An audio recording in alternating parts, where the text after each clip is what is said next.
Welcome. We're here, SorWil Solutions, in our weekly podcast where we talk about things that impact our community. I'm Joe Wilson, CEO of SorWil Technology Solutions. I'm here, as always, with Kathryn Hancock, our marketing director. And this year we have a real live superhero with us, Chief Steve Wayman from the Lansing Police Department. Thank you very much for being here today. Oh, thank you for having me. Well, it's exciting. It's exciting. We don't often get to talk to people who put themselves out there. First of all, let me be the first to thank you for your service to our community and the stuff that you do and the long hours. I know it wasn't easy. I did some time in law enforcement.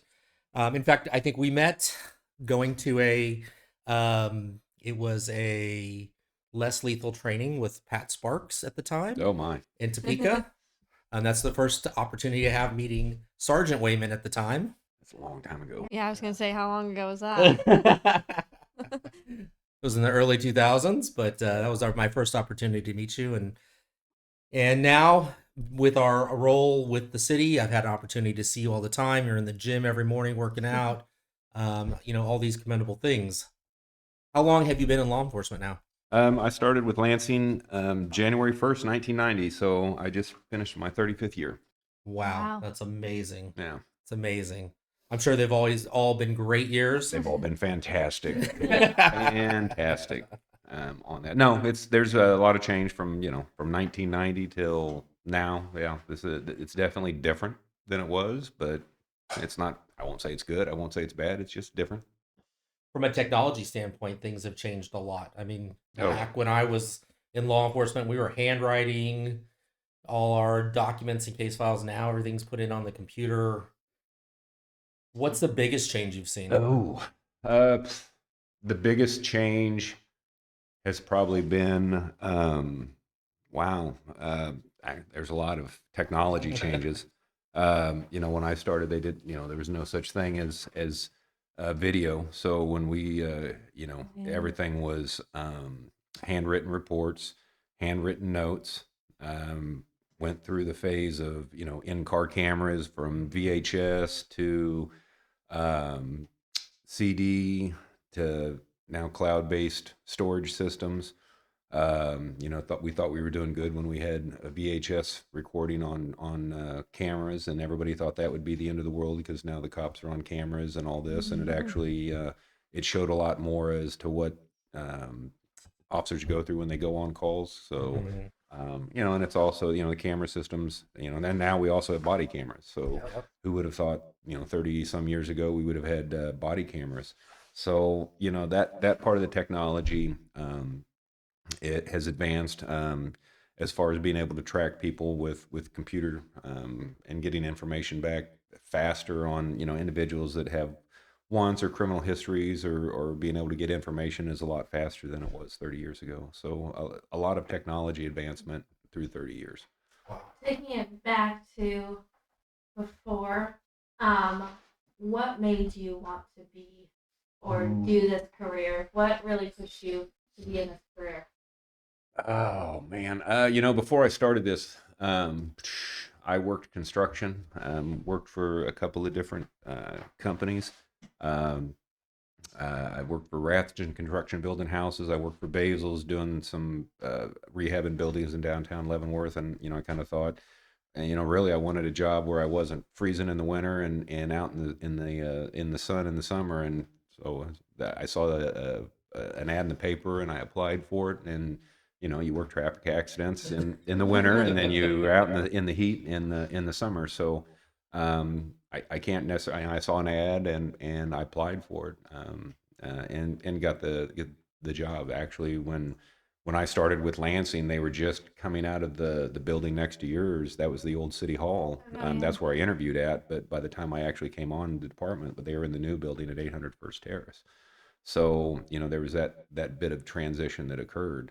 But just kind of I can't sit there and say why. I saw an ad, I applied for it. I grew up in Lansing. My parents, moved to Lansing in 1966 on there. So I've been around Lansing a long time on that. So, you kind of, you looked at the money. When I started, I made $7.50 an hour coming on. So, and I thought I was doing good back then. So. That was a lot back then.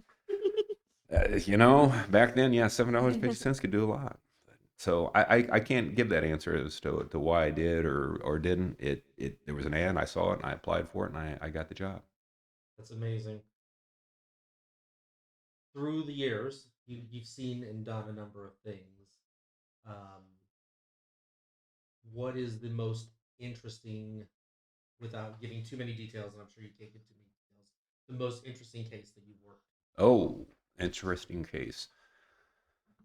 Uh, the um, having to go back and after 35 years, a lot of it starts blending together. There's a lot of cases that you blend into, and there's things that you do in cases. Um, and I would probably go back to say, I can't necessarily point out a case that was this is what changed or anything. I can recall a time when I was shopping at grocery store in town, and I had a gentleman come up to me, and you kind of look at him and you're like, I don't know him. He knew me. He recognized me, and um, you just kind of went through yeah, he said I was a knucklehead when I was growing up and dealt with you a lot and da da da da da, and kind of asked him how he's doing. He goes, well, now I have kids and I take care of them, and I understand, I know what went through, and they're not going to get away with what I got away with. So, hearing some people come to you that said, hey, you know what, when I was a kid, I did this, and it left an impression. Um, those probably mean more than a lot of the other cases. Um, um, that you deal with on that. So, knowing that you were able to sit there and go, okay, well, that's kind of cool that, this, got up there. And I know I've gotten back in the day, you'd get in, fights with people and then see them a week or so later and, just kind of, yeah, I did that. And yeah, that's the way it goes. And just kind of talk to them and treat them as individuals and people on there. So just kind of the contact has more to do with it than cases are cases. There's always going to be cases, and some cases are big and some cases aren't big. But talking to people and they're kind of going, yeah, I've changed things around. I know what I was doing was wrong, and you know, I made some changes, and here's where my life's at now. So it's like, okay, well, that's kind of a cool backside on that. What advice can you give to somebody that's just starting out? In law enforcement or in life? Yeah, In in law law enforcement. enforcement. In law enforcement. Uh, you know, somebody that's interested or that they want to do it. It's the job itself. You're going to see a lot. You're going to always see people at their worst. Nobody wants to have the police around until they want the police around, and then they want you to deal with what they've got going on. And then after that, they're kind of like, okay, we don't want you anymore. So, you don't. It's not that you don't get a lot of thanks in the job that we do, because I didn't take the job to get pats on the back or that. But you've got to have that drive to want to help people, and though there's a lot of times where you're never going to see what you did to change somebody's life, but there's a lot of times that if you don't do something, you can see a direction that they go. So, don't be prepared to not get a lot of recognition, but don't be afraid to go in there, and you're dealing with people on the they're probably the worst day of their life, and you just got to sit there and remember that and have some compassion and treat them, as a person, and do that. And that, being able to do that actually goes a long way. These people will remember that forever. And it's not that I try to forget people or anything else. It's just the number of contacts that we have with people. That 5-minute conversation. I've had officers that have stopped and seen a kid playing basketball by himself in a driveway, and they get out and they play basketball with that young man or that young lady, and they spend 5, 10, 15 minutes, and then we've gotten calls from parents saying, hey, I took a picture, I really appreciate it, because he came in and he talked about that all night long, and this, that, and the other. So we don't really know what a 5-minute conversation or just talking to somebody can do for change somebody's outlook, or just having somebody having a bad day that needs somebody to talk to, and we sit there and listen. Yeah. I've often said, especially, and this is kind of what got me through my days in law enforcement, we're all one or two decisions away from being in a similar situation. Oh, exactly. Absolutely. Absolutely.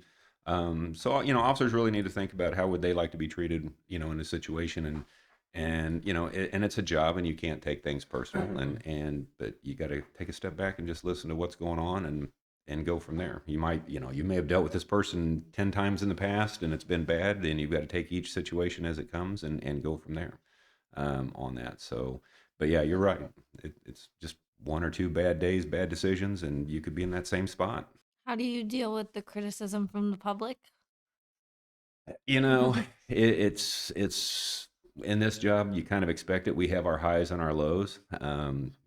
When 9/11 happened, law enforcement and firefighters were the greatest thing since ever. And then when we've had some incidents with police officers that have shown a different side of it, and we were at our lows and we were criticized and on that. So you're going to have your highs, you're going to have your lows with everything. So you just kind of got to take it as it goes, and just do the best that you can on there. On that same note, Lansing, in law enforcement in this area in general, seems to, from my perspective, escaped a lot of the national publicity, the things that are going on. Is it because we do things better here? Is it because we're smarter here? Is it because we treat people better? Why have we avoided the national spotlight? I think a lot of why we do it is that we do have some community engagement. Being a smaller department and smaller town, people do have an opportunity to meet officers a little bit more, or have a little bit more interaction with them. So when you go to a bigger city, you go down to Kansas City, you may not, you don't know that officer. They come in there, they may not live in the area. And like I said, I can go to Dillon's, I can go to Price Chopper, and I can run into people I know and talk to it, and also being approachable. So if officers are approachable and people are able to come talk to them, that's the biggest thing right there, is communication. Because having smaller agencies and having officers be able to talk to people, they get to know them a little bit better. So if they throw things out there, they can sit there and go, they can have communication and go, well, why is this going on, or why is this happening? So I think that's kind of the big thing, just, being as open as possible, as you can, and being approachable. That's any officer. If you're approachable and people can talk to you, then you get to know the people that you serve, and they get to know you. So that's the best thing on it. So, and but again, we're just always the one or two decisions away from being in that national headline, and that's what we try to avoid.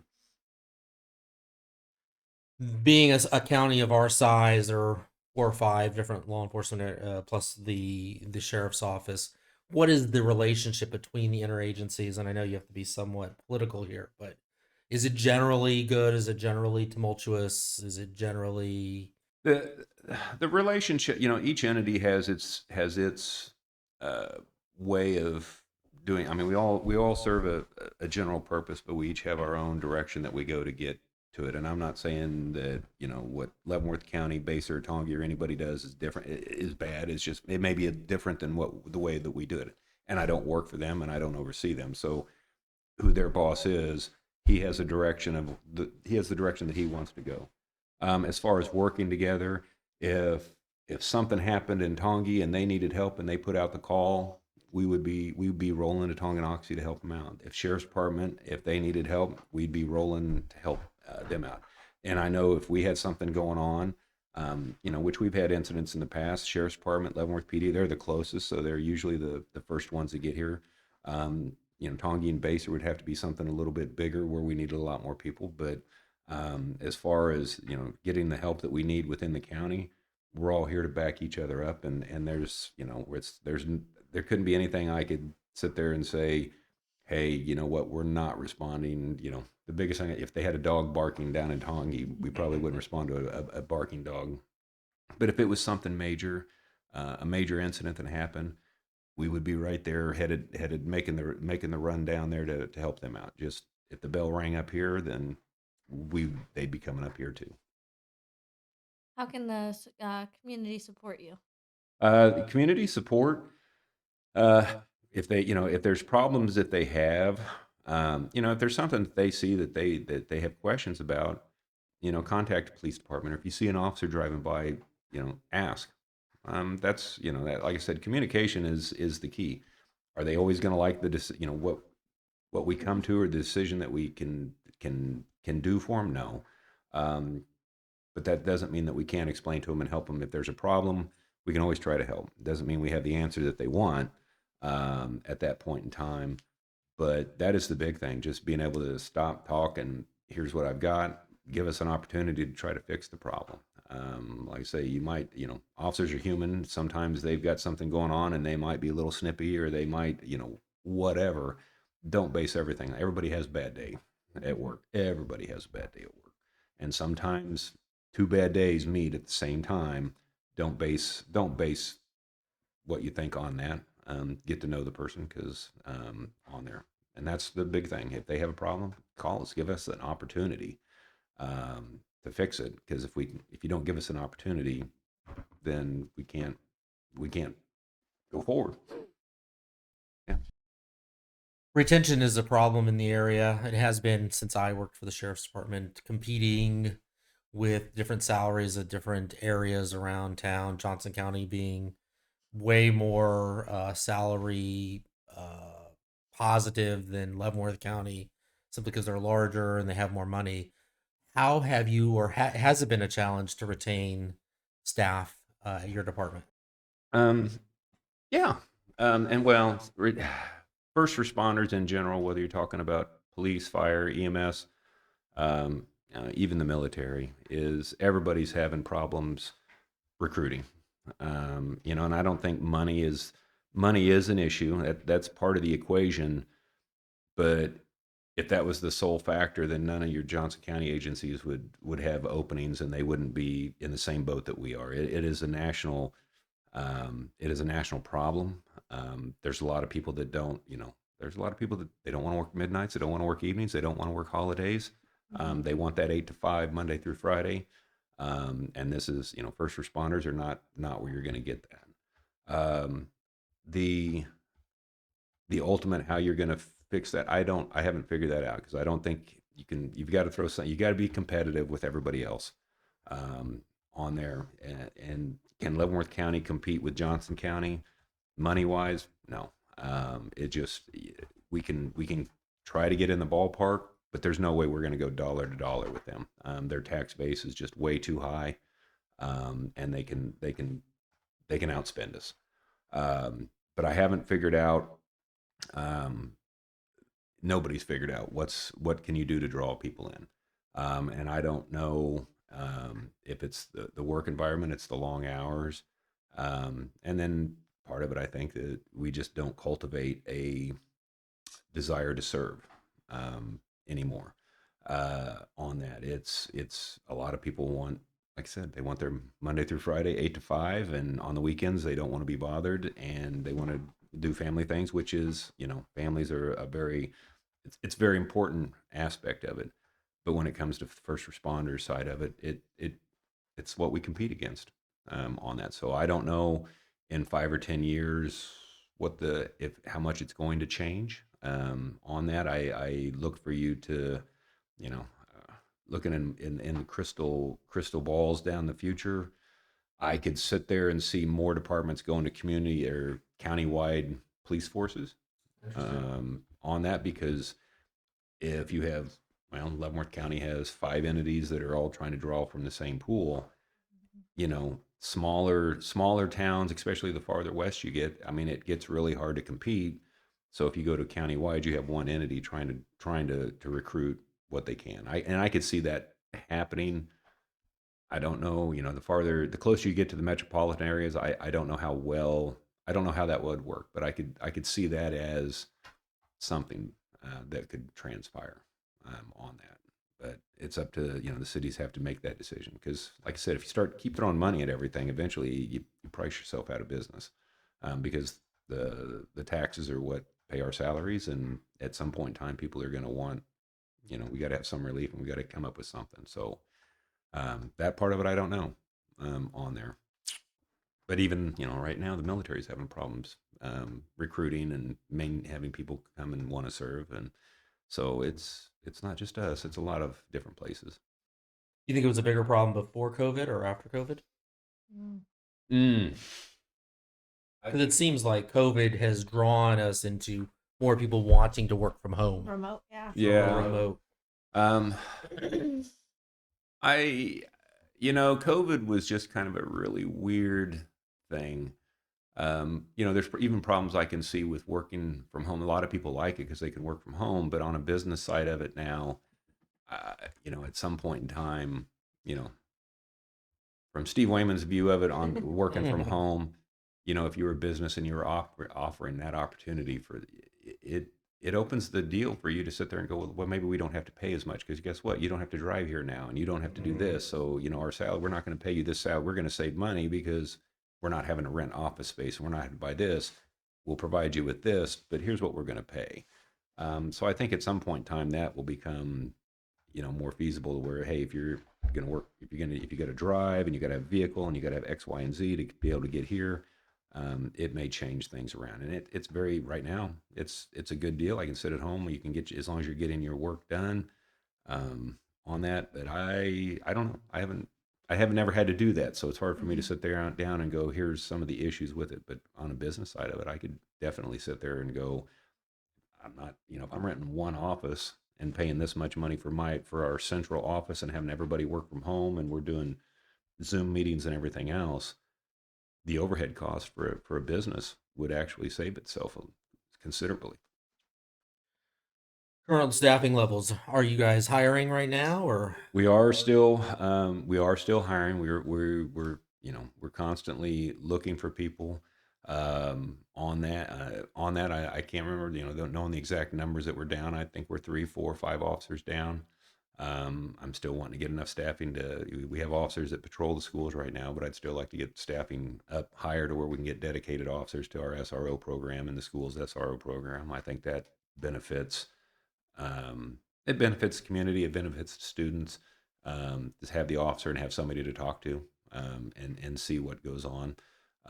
So it's, right now when our staffing goes lower, we have to start pulling in from other programs to be able to make sure do our number one priority, which is patrol the streets and keep that part of it safe. So yeah, I mean we're still looking, constantly looking. And while I look, I constantly check what other entities, if they're raising their pay and what they're doing, so that we can try to be somewhat competitive with them, on there. And that's part of my job, is to see where everybody else is going, to see what we might have to do, and give the recommendation to the city.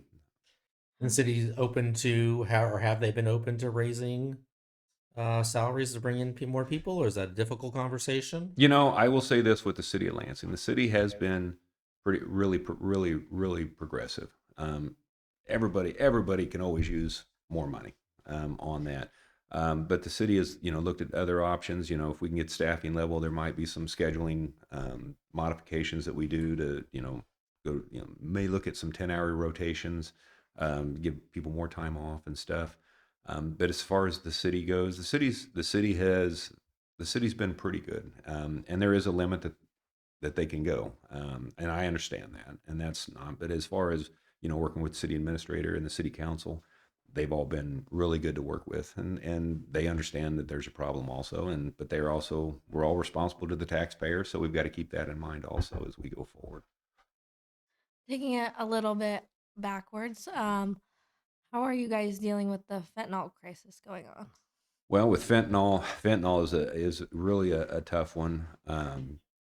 We've had some issues, with, some fatalities with fentanyl. There was one case that just came up where the individual, he did a plea deal, on that, where a juvenile was involved, on that. So fentanyl is a very tough drug. It's a very dangerous drug, with everything that's coming across, the borders and everything coming in. There's not a lot of fentanyl that's produced here in the United States. It's all imported. And it's always something. Now it's changed what we have to do, because I can remember doing drug warrants back 30 years ago, but now you have to be more careful, because you just can't touch stuff, grab stuff, go into stuff. You've got to pay a lot more of attention and be a lot more careful, even as an officer, as to what you may be dealing with. Back in the day, we dealt with marijuana, cocaine, and methamphetamine. That was our big drugs.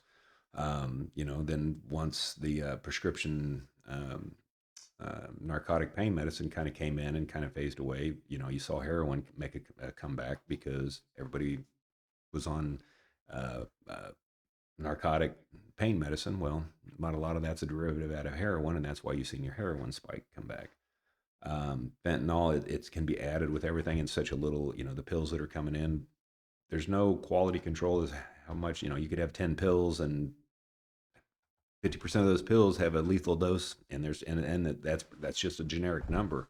There's no quality control, so you don't know. So each time the pills come in, um, you don't know what you're getting with it when you take it on there. And now I guess there's another one coming out now that's even stronger than fentanyl. That's getting ready to make its way across, and they're starting to see that in the bigger cities, and it'll work itself down into the smaller cities. So, fentanyl crisis, and it comes back to: is there a drug problem in the United States? Absolutely. Anybody that says there's not, there is. Um, but a lot of it comes back down to mental health. And if there's money to be spent someplace, mental health is probably one of the bigger places to be able to invest money.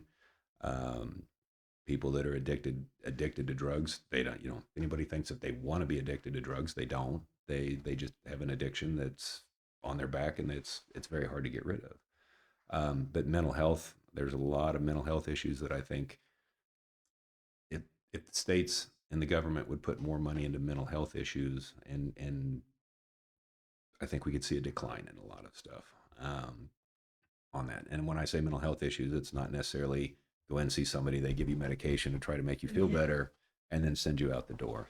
There needs to be some more in-depth mental health to help people out. And there's a lot of people that just are having bad days, and they just need talking. And I think the stigma of people going there needs to be, it's not a lot of people look at it as a bad thing and they're embarrassed about it. And there's just times where people just need somebody to talk to, and that would help them out.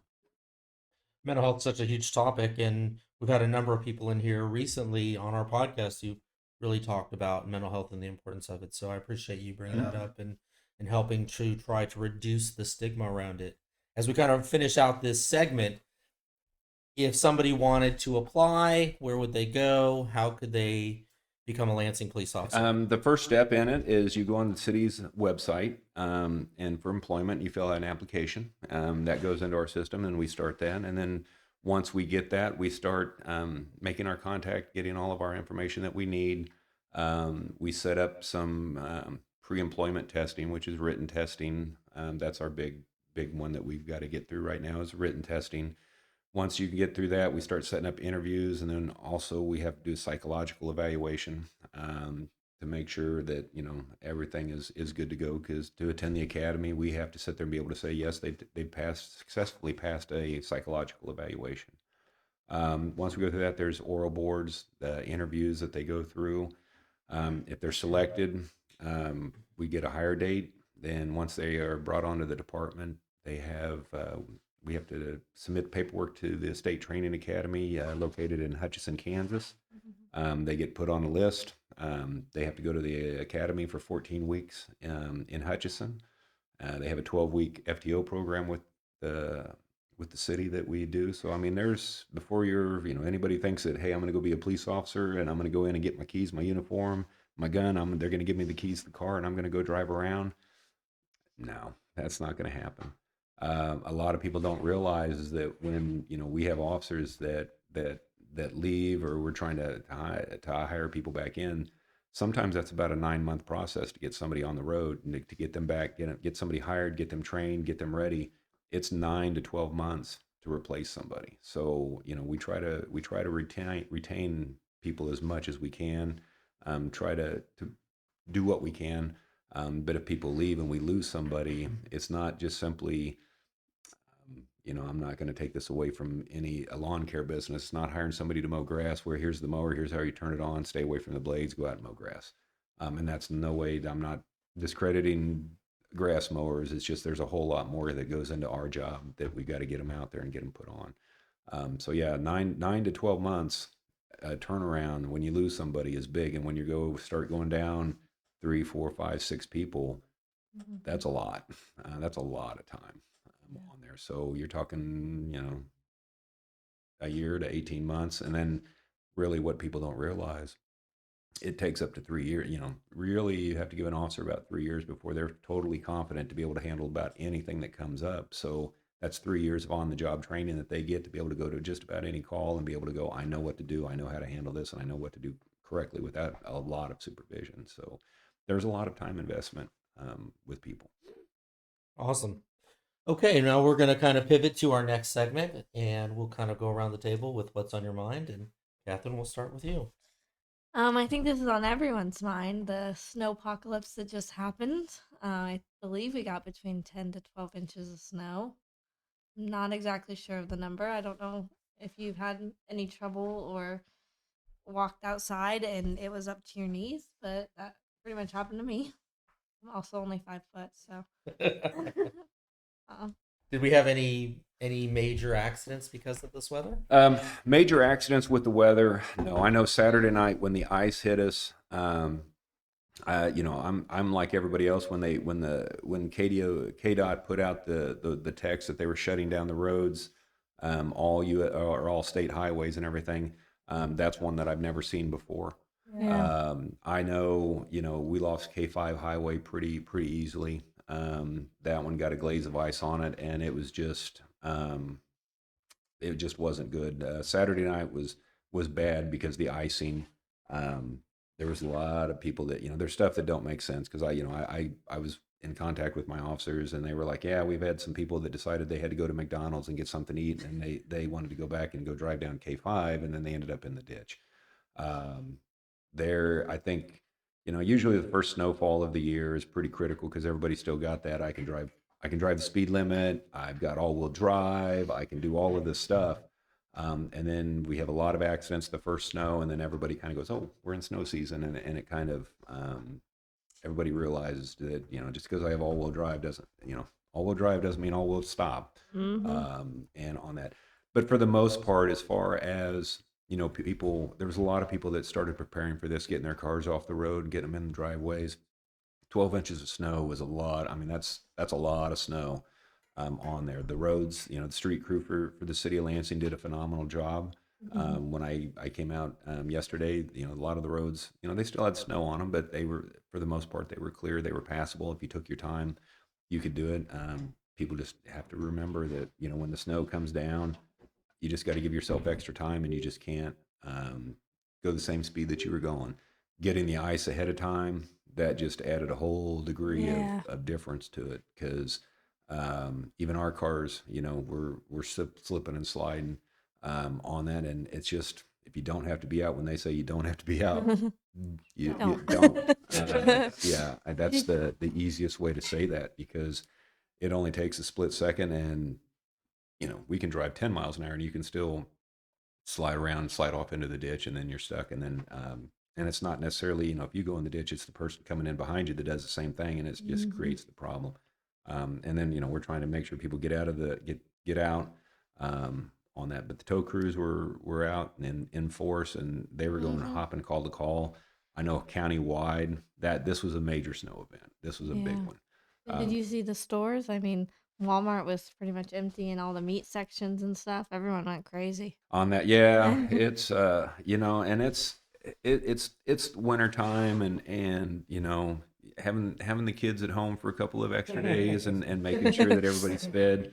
I can get it, but it's one of those bits. We get into winter, just make sure you have some of the supplies and everything that you need, and anymore we get to the point where we wait till the day of and go, okay, we're still a week out. We don't know what it's going to be like. And now we're 3 days out. It could change. And there's times where we're going to have a big snow event, and it gets here and we don't have anything. So, but yeah, the stores were cleaned out. The shelves were cleaned out. And the bad part about that is the trucks probably had a hard time coming back in and restocking. And if they didn't, the employees getting to the stores to restock was also a big problem.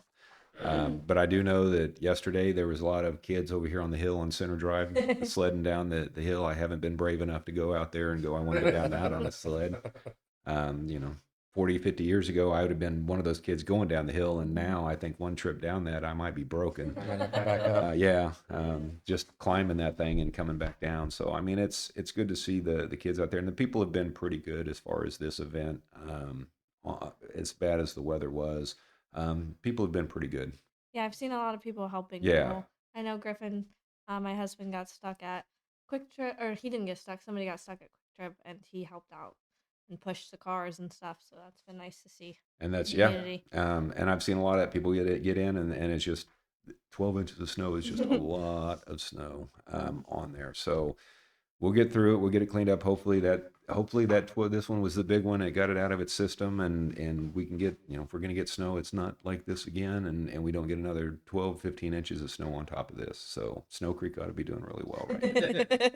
Well, I want to give a shout out to CW Lawns, Casey Worrell. He's our landlord, but he came and dug me out of my driveway, and it's not so much the snow in my driveway that's the problem. It's the plows when they come through Yep. that plow you in. That makes it a little more difficult. On that, yep, that's when you get 12 inch. Now they put all that 12 inch of snow right in front of your driveway. So yeah, I've had to dig out the driveway and do all that fun stuff too. So, but in 6 months it'll be back warm again, and then we'll be going that it's hot. All right, so now the elephant in the room. Kansas City Chiefs, they lost to Denver this weekend, 38-0. It was all backups. Was that game even worth watching? No. No, But, I mean, no. No. Does Denver have a chance against Buffalo? no, No. no. So first round of the playoffs, Kansas City, Buffalo is what we're thinking on the 12th to the 13th or somewhere around there. I guess the following week is the 18th. If Kansas City has all of its players back that have been injured, I think it could be an interesting game, but I think Buffalo is pretty strong on that. I think they have a chance. I mean, Kansas City is going to have to really play good ball. I think they're banged up right now, but I think if they can get back and they can get in time, I think with Mahomes and Kansas City and Andy Reid, anything is possible. The ultimate run that I'd like to see at the end would be a Detroit, Kansas City That'd be really good. playoff. I think Detroit. I think Detroit is on that cusp of where they might be able to take it all the way. Which is so odd because 3 or 4 years ago, They were, yeah. stands are full of people wearing bags on their head. Yep. It's and like now- who's Detroit? But yeah, Yeah. They weren't very popular. but Detroit last year, I thought they had a chance last year. This year, they're like it's a lot of these teams are getting a lot of their premier players banged up at the wrong time on there. I'd like to see Kansas City, Detroit go to the Super Bowl. Ultimately, would I like Kansas City to win? Yeah, just to give them be the first team to ever hit a three-peat. That would be kind of an awesome deal just to see. But yeah, Kansas City's going to have its hands full with Detroit. The one good thing is it's going to be a home game. So, Detroit or Buffalo, I'm sorry, Buffalo's got to come here to play on that one. I just don't think, I can't see Denver beating Buffalo. I think Allen is he's on time right now. So on there. And so now we'll come to you. What's on Chief Steve Wayman's mind these days? The weather. You said you were going on vacation here shortly. Yeah, I'm gonna take a little vacation to warmer weather here in February. So kind of get out and about and see that. So, on my mind is just simply got vacation coming. Looking at the overall part of the city, getting people hired, getting the officers that we have, getting them trained up. Just a lot of. The one fun part about my job is constantly trying to forecast where we're at, not just going here, what's going to be in 6 months, but where it's going to be, 4 or 5 years from now. I know the city is looking at doing some growth, and there's some issues that they're, housing and stuff that they're looking get for that. We have people approaching the city wanting to do it. It's not the city that makes housing. The city doesn't make business. The city doesn't put businesses in. But with more people, it provides more opportunity for the city to attract, bigger businesses, whether it be a grocery store or whatever, on that. and then constantly, looking, okay, if that happens, what's our game plan for 2 or 3 years down the road? So that way we kind of have a little bit of a map or a penciled in version of, if we go this direction, here's what we might, here's what I might need. I might need more officers, or I might need more vehicles, and start putting that into play on there. So other than that, it's just make it warm up enough to where I can go work out at the gym with that awesome Joe Wilson that shows where it's at. So yeah, I mean, that's kind of it. Waiting for summertime, be able to get the bike back out and do some riding again. So went to Sturgis last year. That was Oh, nice. That was a fun trip. Riding up there and riding back. So it was kind of neat. You always hear about Sturgis run, and I don't know, may look at some of the other ones across the country and go do those runs. I know the Lake of the Ozarks has a decent run. I've heard the Smoky Mountains has a really good run. So get out and do a few things and see what else is out there. So Steve, thank you very much for coming today. Thank We you. appreciate you being here. Sincerely, you are, in the eyes of many of us, a real life superhero for all the work you do. We really, truly appreciate it. well, thank you. I do appreciate that. And I couldn't have met a better man. So thanks for being here. Thanks for watching. And next week we will have another guest. I'm not sure who's on the counter, but we'll find somebody. Thanks for watching.